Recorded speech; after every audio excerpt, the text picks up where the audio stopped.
अस्सलाम वालेकुम। Welcome back to my channel educational tips. कैसे हैं आप सब? आई होप सो आप सब बच्चे बिल्कुल ठीक ठाक होंगे। स्टूडेंट्स, आज ही हम पढ़ने जा रहे हैं यूनिट नंबर 7 एनर्जी। और हमने लास्ट टाइम हम लोगों ने एनर्जी पढ़ा था और साथ साथ काइनेटिक एनर्जी, पोटेंशियल एनर्जी और इलेक्ट्रिसिटी के बारे में पढ़ा था। आज ही हम पढ़ेंगे पेज नंबर 70 और पेज नंबर 71। तो चलिए स्टार्ट करते हैं। सबसे पहले बात करते हैं साउंड एनर्जी की, यानी कि साउंड एनर्जी क्या है। Sound is a type of energy, यानी कि जो आवाज है ये भी एनर्जी की टाइप है। व्हेन एन ऑब्जेक्ट वाइब्रेट, जब भी कोई चीज वाइब्रेट करती है, it makes the air around it vibrate. जब भी कोई चीज वाइब्रेट करेगी, कोई भी ऑब्जेक्ट वाइब्रेट करेगा तो उसके इर्द गिर्द का जो एयर है वो भी वाइब्रेट करेगी। The vibration travels through the air as sound wave. अब ये जो वाइब्रेशन है ये एयर तक कैसे जाएगी? साउंड वेव्स के फॉर्म में जाएगी। यानी सी बात है, जब कोई चीज़ वाइब्रेट करेगी तो उसकी आवाज़ प्रोड्यूस होगी जो कि एयर में जाएगी तो साउंड वेव की फॉर्म में जाएगी। The sound wave move sound energy from one place to another. अब ये जो साउंड वेव्स हैं ये एनर्जी को साउंड एनर्जी को मूव करवाएंगे एक जगह से दूसरी जगह तक। All moving things make sound. अब जितने भी मूविंग थिंग्स हैं, जितनी भी चलती हुई चीज़ें हैं, वो सारी साउंड प्रोड्यूस करती हैं। अब देखिए, हम कदम बढ़ाते हैं, हमें आवाज़ नहीं आ रही होती कि हम कदम बढ़ा रहे हैं, हमारे कदम हम लोग चल रहे हैं, लेकिन हाँ, हमारे कदमों की भी आवाज़ होती है। A jet engine produce a great deal of sound energy. एक जेट इंजन है, जेट, ठीक है ना, उसके अंदर बहुत ज़्यादा साउंड एनर्जी प्रोड्यूस होती है। Fire cracker produce a lot of noise when they explode. अब फायर क्रैकर जो हैं वो भी बहुत ज़्यादा वॉइस प्रोड्यूस करते हैं, नॉइस पोल्यूशन कॉज करते हैं जब वो छोड़ दिए जाते हैं, जब वो एक्सप्लोड कर दिए जाते हैं। नेक्स्ट आ जाते हैं केमिकल एनर्जी, यानी कि केमिकल एनर्जी के नाम से हमें पता चलता है कि इसके अंदर कुछ केमिकल्स के साथ हेरा फेरी की गई है। Fireworks are made of gunpowder. अब ये जितने भी ये जो आतिशबाजियाँ ये तो करते हैं लोग, ठीक है, ये किससे बने हुए होते हैं? गन के पाउडर से बने हुए होते हैं। And they another explosive chemical. और एक तो ये गन पाउडर से बने होते हैं और दूसरा ये मुख्तलिफ तरह के एक्सप्लोसिव केमिकल से बने हुए होते हैं। ये मुख्तलिफ तरह के केमिकल से बने हुए होते हैं। जब वो उनको छोड़ा जाता है तो ये रिजल्ट है केमिकल्स का। These chemicals contain a lot of energy. अब ये जो केमिकल फायर वर्क्स के अंदर डाले जा रहे होते हैं, इनके अंदर बहुत ज़्यादा एनर्जी होती है। Fire work use this chemical energy. अब फायर वर्क्स जो हैं वो ये केमिकल एनर्जी यूज़ करते हैं। वैन गन पाउडर बर्न, जब वो गन का जो पाउडर होता है ना, वो जब जला दिया जाता है ना, it release large amount of energy in the form of sound, heat and light. जब उसको गन पाउडर जलाया गया तो वो एक बहुत ज़्यादा अमाउंट में एनर्जी प्रोड्यूस कर रहा है, जो कि किसके फॉर्म में है? वो साउंड एनर्जी के फॉर्म में है, वो हीट एनर्जी है, वो लाइट एनर्जी, वो तीन चीज़ें प्रोड्यूस कर रहा है फायर वर्क। फिर नीचे देखिए इंजन के बारे में बात की जा रही है। Engine use chemical energy of petrol. Engine भी केमिकल एनर्जी यूज करता है पेट्रोल की, ठीक है। पेट्रोल के अंदर जो केमिकल एनर्जी है वो इंजन यूज कर रहा है। Petrol is burn inside the engine. अब ये जो पेट्रोल है ना, ये जल रहा होता है इंजन के अंदर जब गाड़ी चल रही है, यानी कि पेट्रोल बर्न हो रहा है। Lot of kinetic and heat energy is released. बहुत ज़्यादा अमाउंट में काइनेटिक एनर्जी और हीट एनर्जी रिलीज्ड हो रही होती है। गाड़ी में बहुत हीट होती है।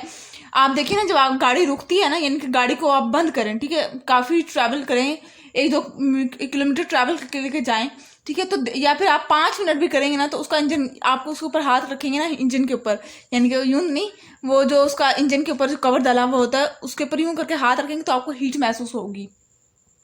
Chemical energy in food is used by humans animals to work and keep them warm. अब केमिकल एनर्जी फूड में क्यों, किस तरह से यूज हो रही है? फूड में इस वजह से यूज होती है कि ये जो ह्यूमंस और एनिमल्स को सर्दियों में वार्म अप रखते हैं। उसके बाद आ जाते हैं न्यूक्लियर एनर्जी के ऊपर। न्यूक्लियर एनर्जी क्या है? The atom of some metals can be change और split to make new atom. अब एक एटम जो है, कुछ मेटल्स के अंदर ना कुछ एटम्स ऐसे होते हैं जिनको चेंज कर दिया जाता है या इनको तोड़ दिया जाता है, स्प्लिट कर दिया जाता है एक नए एटम में। The nucleus of a uranium atom can be split into 2। अब यूरेनियम है ना, यूरेनियम एटम, उसके एटम को 2 हिस्सों में स्प्लिट कर दिया जाता है हमेशा। This breaking part is called fusion. और ये जो एटम को तोड़ने वाला जो प्रोसेस है, इसको हम लोग, इस प्रोसेस को क्या नाम देते हैं? इसको हम लोग फ्यूजन का नाम देते हैं। When the nucleus of a uranium atom split, जब यूरेनियम एटम का न्यूक्लियस को हम लोग दो हिस्सों में तोड़ देंगे, सम ऑफ द न्यूट्रॉन्स एस्केप, जब इस टूटने के प्रोसेस के दौरान कुछ जो हमारे पास उसके यूरेनियम एटम के न्यूट्रॉन्स होंगे वो क्या हो जाएंगे, वो एस्केप हो जाएंगे, वो भाग जाएंगे. This neutron crash into other uranium atom causing them और स्प्लिट. अब ये जो न्यूट्रॉन्स है ये दूसरे यूरेनियम एटम यानी कि दो है ना, इधर से वो न्यूट्रॉन्स एस्केप हुए, ठीक है, तो इसके साथ जब जाकर वो टकराएंगे तो इन दोनों के दरमियान पार्टीशन करवाएंगे. This splitting of atom release huge amount of heat called nuclear energy. अब ये जो दो हिस्सों में जब टूटा है एक एटम, जो यूरेनियम का एटम था, जब ये दो हिस्सों में टूटा तो इसने बहुत ज़्यादा एनर्जी प्रोड्यूस की या एनर्जी रिलीज की, और इस एनर्जी को क्या कहेंगे हम लोग, इस एनर्जी को न्यूक्लियर एनर्जी का नाम दे देंगे. This heat is use to produce electricity. अब ये जो न्यूक्लियर एनर्जी है ये हमें हेल्प आउट करेगी एनर्जी प्रोड्यूस इलेक्ट्रिसिटी प्रोड्यूस करने में. नेक्स्ट पेज पे आ जाए. Some atom can't be split. अब कुछ एटम ऐसे भी होते हैं जो कि कभी भी टूट नहीं सकते, स्प्लिट नहीं हो सकते, but they can be squeeze together, लेकिन वो स्क्वीज कर दिए जाते हैं, जकड़ दिए जाते हैं. This process is called fusion. FU वाला फ्यूजन. लास्ट टाइम हमने पीछे पढ़ा था क्या, फ्यूजन के बारे में, FI वाला. इसके बाद अब क्या है, फ्यूजन. ये क्या है, फ्यूजन, ठीक है. यानी कि अब जब वो एक एटम है जो कि ना तो टूट रहा है, वो कोई रास्ता भी नहीं दे रहा, तो वो क्या करेगा, वो अपने आप को जकड़ लेगा, वो स्क्वीज हो जाएगा. तो इस स्क्वीजिंग प्रोसेस को उन लोगों ने क्या नाम दे दिया, इस स्क्वीजिंग प्रोसेस को उन्होंने फ्यूजन का नाम दे दिया है, फ्यूजन का नाम, ठीक है. Hydrogen atom can be squeeze together. अब हाइड्रोजन एटम है जो कि नहीं टूटता, वो दो हिस्सों में नहीं टूटता, तो वो क्या होगा, वो जकड़ जाएगा एट वेरी हाई टेम्परेचर. कब जकड़ेगा, कब वो स्क्वीज होगा, जब वो उसके पास हाई टेम्परेचर होगा टू फॉर्म लार्ज एटम. अब वो स्क्वीज क्यों हुआ, ताकि वो लार्ज बड़ा एटम बन सके. This fusion process release large amount of energy. ये फ्यूजन प्रोसेस भी लार्ज अमाउंट ऑफ एनर्जी, काफी ज्यादा मिकदार में एनर्जी प्रोड्यूस करता है. This energy can be controlled and use to produce electricity. अब ये एनर्जी जो रिलीज की है उसने, वो कंट्रोल की जाती है और प्रोड्यूस किया जाता है उस एनर्जी से क्या, electricity. Solar energy is produce by the fusion of hydrogen atom. Solar energy किस तरह से प्रोड्यूस हो रही है, वो फ्यूजन ऑफ हाइड्रोजन एटम के थ्रू प्रोड्यूस होती है, which crashes into each other making large atom of helium gas, जो कि क्रैश होती है एक दूसरे के साथ ताकि वो बड़ा सारा एटम बना सकें हीलियम गैस का. नेक्स्ट आ जाते हैं फूड एनर्जी पर, यानी कि खुराक के थ्रू जो एनर्जी मिल रही है. Your body use energy all the time. आपकी बॉडी को हर वक्त एनर्जी चाहिए होती है अनटिल एंड अनलेस आपकी डेथ ना हो जाए. आपको देखिए, एक बेड पेशेंट भी है ना जो चल फिर नहीं सकता, उसको भी एनर्जी चाहिए. क्यों, उसका कुछ ना कुछ फंक्शन आपकी बॉडी कर रही है उस एनर्जी के साथ. You need energy for work and play. आपको कोई भी काम करने के लिए, कोई भी खेलने, कोई भी कुछ भी करने के लिए, खेल हो चाहे काम हो चाहे खाना हो, सबके लिए एनर्जी चाहिए, ताकत चाहिए. You need energy to keep warm in winter.